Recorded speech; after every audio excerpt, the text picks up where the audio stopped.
Sri Kuberan TV நேயர்களுக்கு அன்பு வணக்கங்கள். வணக்கம். உங்கள் அன்பு ஜோதிடர் அஸ்ட்ரோரெங்கா, பிரசன்ன வித்தகர், வாஸ்து நிபுணர், ஜோதிட ஆலோசகர்.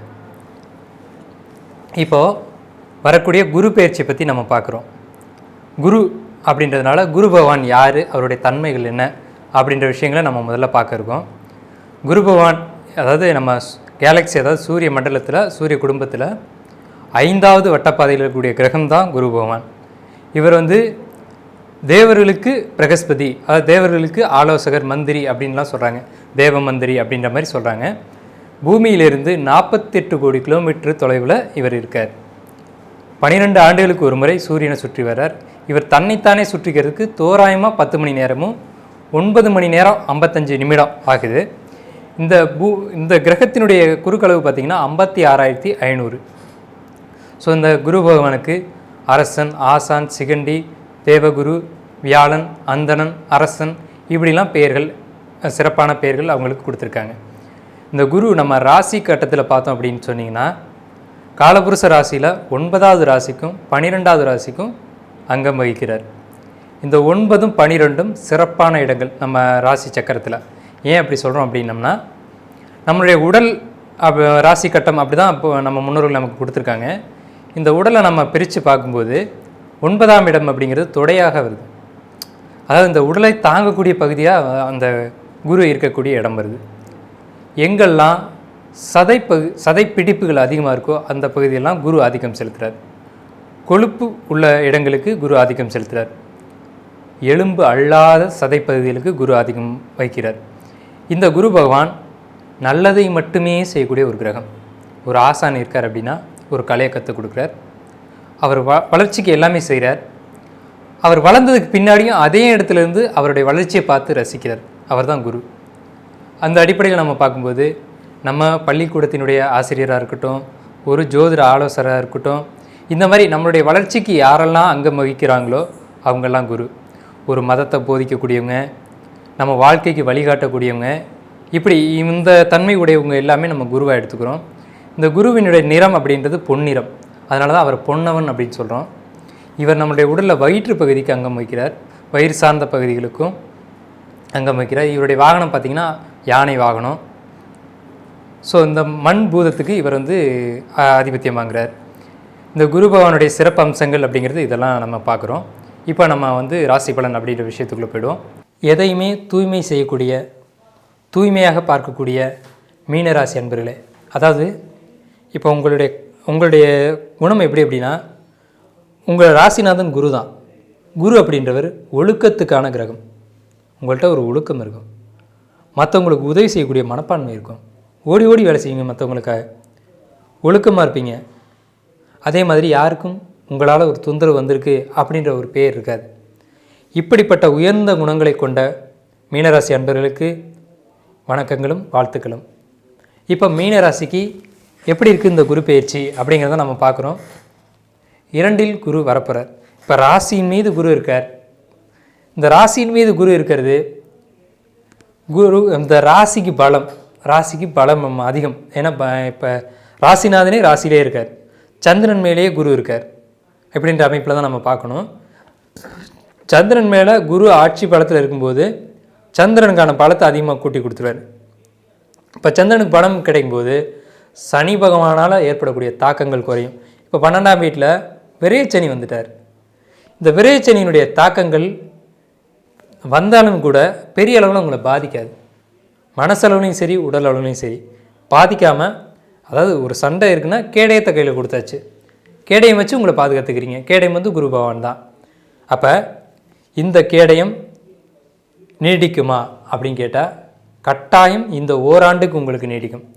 விரேச்சனி இருப்பது 2.5 ஆண்டு காலம், கேடயம் இருப்பது ஓராண்டு காலம். ஸோ இந்த ஓராண்டு காலத்தை குரு பகவான் எப்படி பாதுகாக்க போகிறார் அப்படின்னு கேட்டிங்கன்னா, 2ஆம் இடத்துக்கு குரு வர்றார். 2ஆம் இடம் அப்படிங்கிறது குரு பலமுடைய வீடு. 2, 5, 7, 9, 11 தான் குரு பலமுடைய வீடுகள். அப்போ குரு பலத்தில் தானே இருக்கார், உங்களுக்கு சாதகமாக தானே இருக்கார். அப்போ பாதிப்புகள் எதுவும் உங்களை சூழாத வண்ணம் குரு காப்பாற்றுவார். குரு நின்ற வீட்டுக்கு 12ஆம் வீட்டையும் அவர் சேஃப்டி பண்ணுறார். அதனால தான் குரு 2க்கு வந்தால் பலம் அப்படின்னு நம்ம சொல்கிறோம். அப்போ இந்த குரு 2ஆம் வீட்டிலேருந்து 6, 8, 10 பாவங்களை பார்க்குறாரு.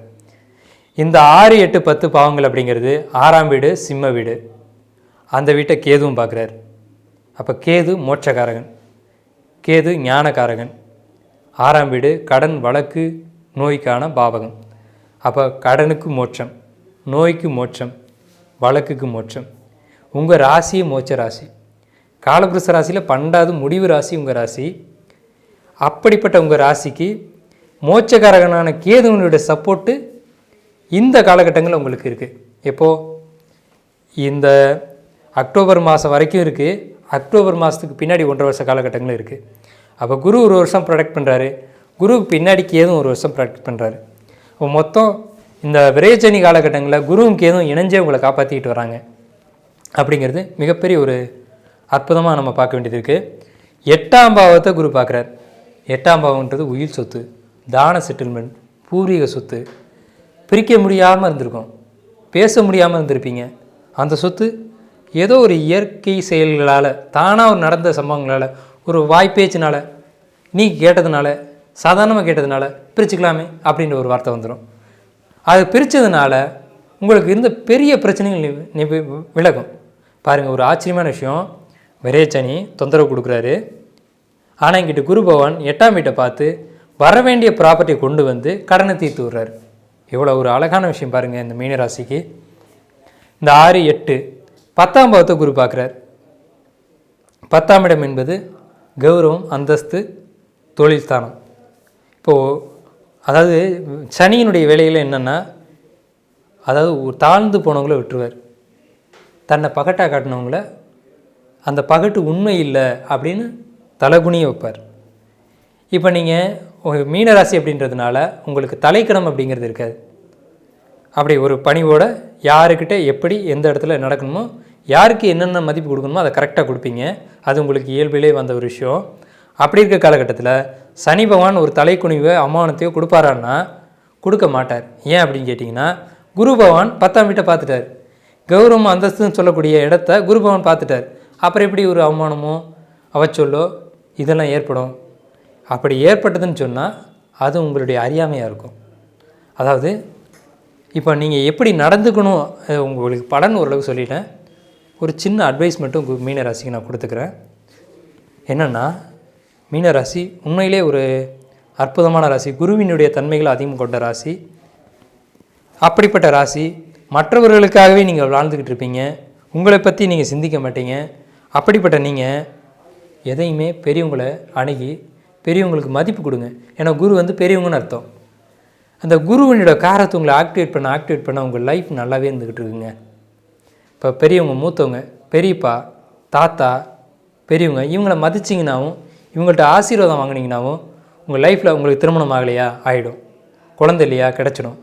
இது கிரகங்களுக்கு அப்பாற்பட்ட செயல். இந்த மாதிரியான சுப விஷயங்களை நான் இந்த கோச்சாரத்துக்கு மட்டும் சொல்ல, இந்த கோச்சாரத்துக்கும் இதை பயன்படுத்துங்க.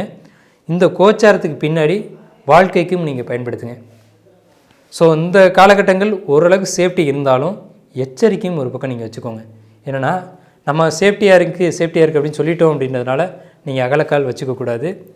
தொழில் தொடங்கிடக்கூடாது. புதுசாக பழைய தொழில் இருக்கா, ரன் பண்ண முடியுதா, உங்களால் முடியுமா, பண்ணுங்கள். திறமை இருக்கா, பண்ணுங்கள்.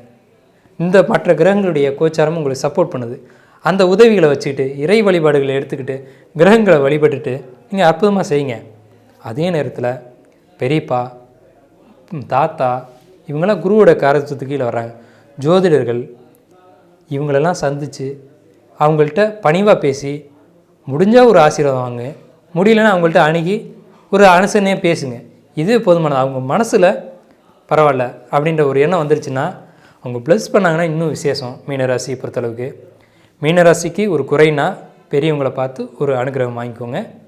வாழ்க்கை சிறப்படையும். மீனராசி வாழ வாழ்த்துக்கள். வாழ்க வளமுடன்.